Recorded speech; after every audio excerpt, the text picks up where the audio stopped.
Hassel here, co-host of the Nerdy Man Room Show. And we proudly present to you Man Room Shorts. Your discretion is advised.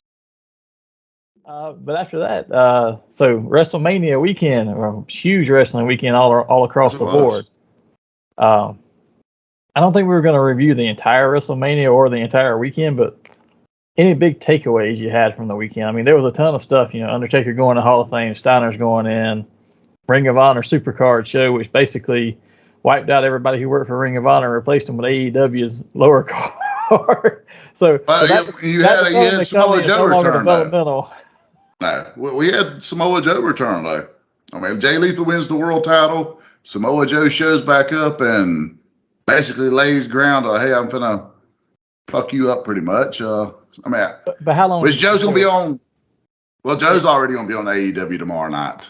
Yeah, that's the thing. I mean, everybody who's now in a lead position in Ring of Honor is the same people that's going to be on AEW. So, To how is me, that? if he wants this to work, and they've already done put the picture out there, Samoa Joe is all elite. Right. Okay, if you want this to truly work, Tony Khan needs to keep these guys separated. He needs a full-on roster for Ring of Honor, a full-on roster for AEW.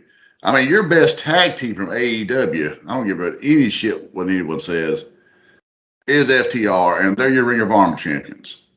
Okay, well, if you're not going to shine them in AEW, keep them in Ring of Honor where they can really do something.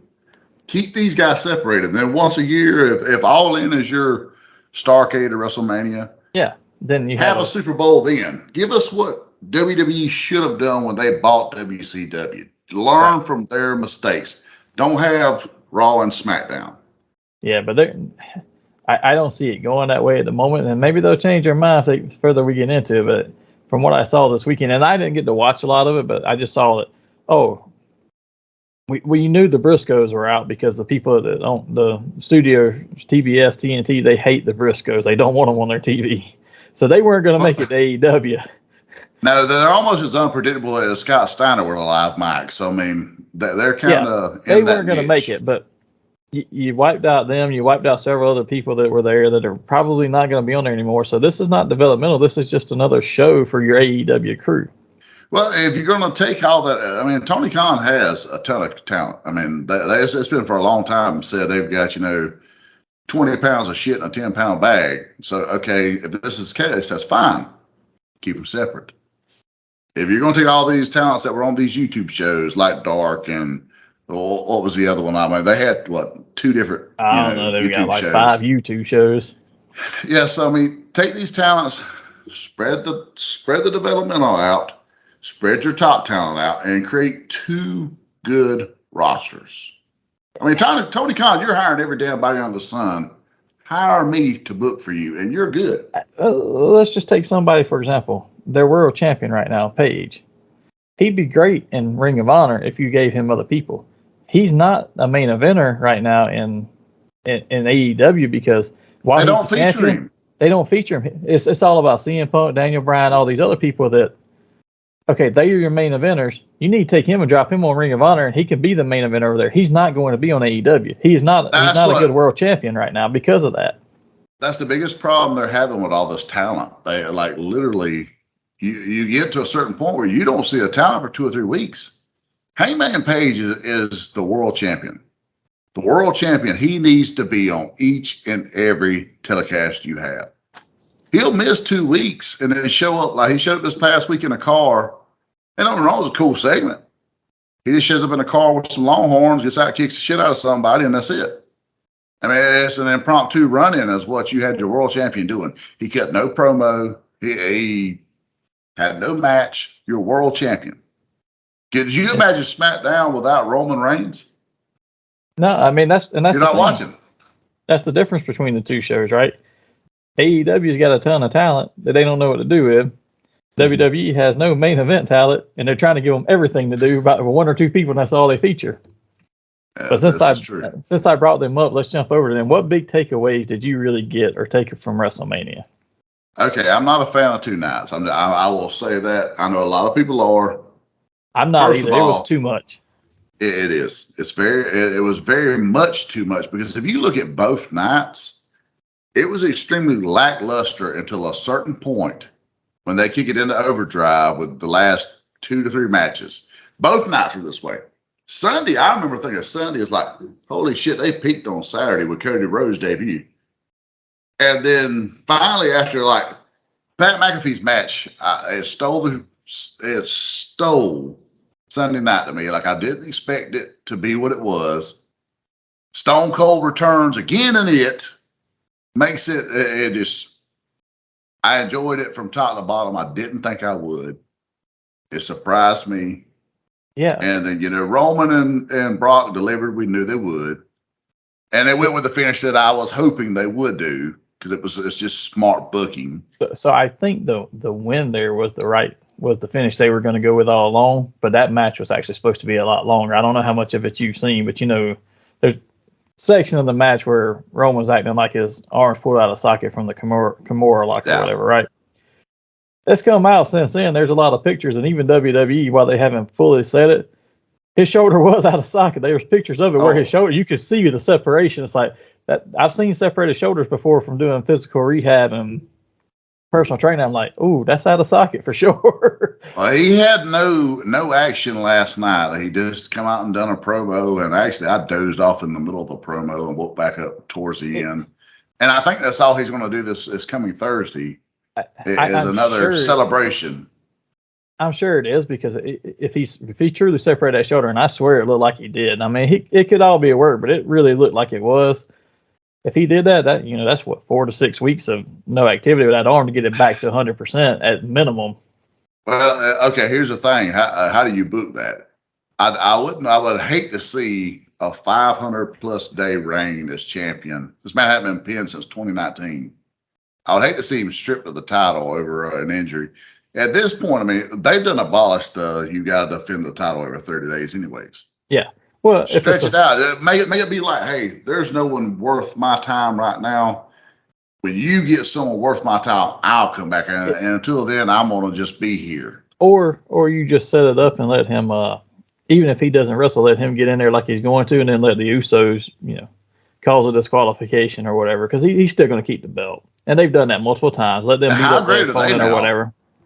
They have got next level. They have almost ascended like Roman. It's getting crazy. Like I watched their promo last night on Raw where they were boosting up Austin Theory, and I hate Austin Theory. He's not the good kind of heat to me. He is the change the fucking channel kind of heat. But they hype him up, and they had me like, whoa.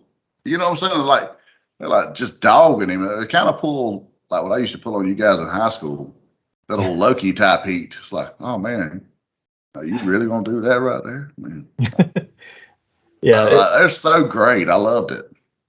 That I took away. I didn't understand why when they had 2 nights though, why they had so many of the higher caliber matches booked for night 1.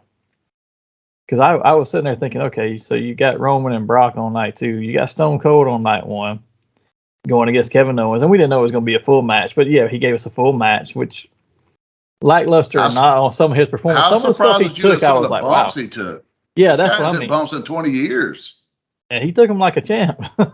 He took several on the ramp. He took a concrete suplex, or gave a concrete suplex, but you're still taking the bump, regardless. Yeah. I mean, he took several ramp bumps. I mean, he trusted Kevin Owens, and I don't think they could have put him with a better talent other than possibly CM Punk. And that's the only sad part about this is how much cooler would this been if we'd got him and CM Punk, back when they hyped it during the video game 5-6 years ago. But some of the other matches of the night, I don't think Ronda and Charlotte was decent, but it was a higher caliber one you could put on tonight. But why did you put both women's titles on one night? Because Bianca and Becky was actually a really good match. You could have popped that one into night 2 and spread those out a little bit, and you'd have had a little more interest throughout the whole show. Because night 2 was so terribly boring. The first match, I'll give the tag team match wasn't terrible. It wasn't great, but it wasn't terrible. But after that, I was like, I am bored until we got to Pat McAfee. I was like, I'm almost ready to turn the damn channel.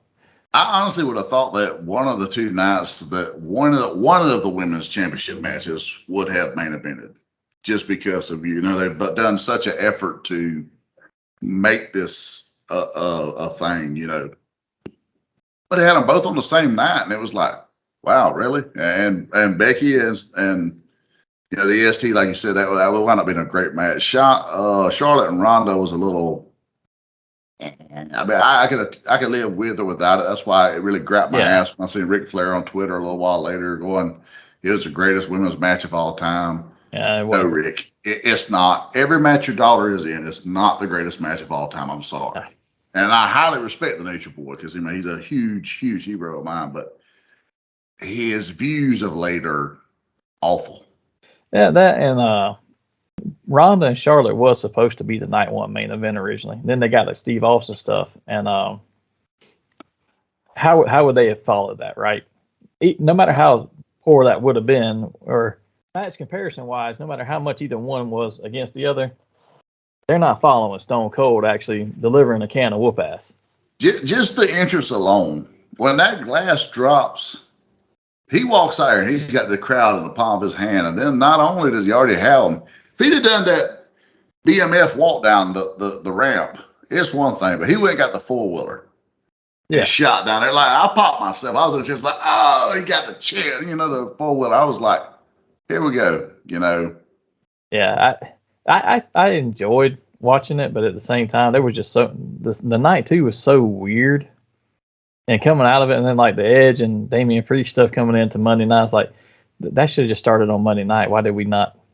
That felt like a Monday Night Raw angle to start a new faction. Why did we start that at WrestleMania? That's the end of the season, not the start. That's what, you know, we were texting back and forth during the show, and that was my thing. It was like, Mania is to end storylines. Yes. It's your payoff for a year's worth of stories. And now it's become continuation or a start or a genesis for a story. And that's not the way it's supposed to be. The Monday after Raw is where that kicks off. Yeah. Now, I got one more thing, and then we can move on to some more news because we've been on it for a while. But did you see the Mark Henry Twitter post where he says all I do is produce greatness, and it shows the hand slapping Sami Zayn and saying it's Mae Young and Mark Henry's hand making his debut at WrestleMania? I did see that actually. That was the best after effect for WrestleMania to me. Was that one got me good? Well, that's a great example of why was this on the card. Yeah, you got a match where Wee Man is body slamming Sami Zayn, a former Intercontinental Champion, just because Wee Man's there with Johnny Knoxville. And I get it, it's for the ha-ha. I'm not a fan of that right there, especially not at WrestleMania. To me, that's maybe a SummerSlam, you know, caliber match. Because you can squeeze the ha-ha into SummerSlam. Not WrestleMania, the showcase of the mortals. Well, one celebrity match is enough for me. And we'd already had, by this point, what, 2? Yeah. I was done at that point.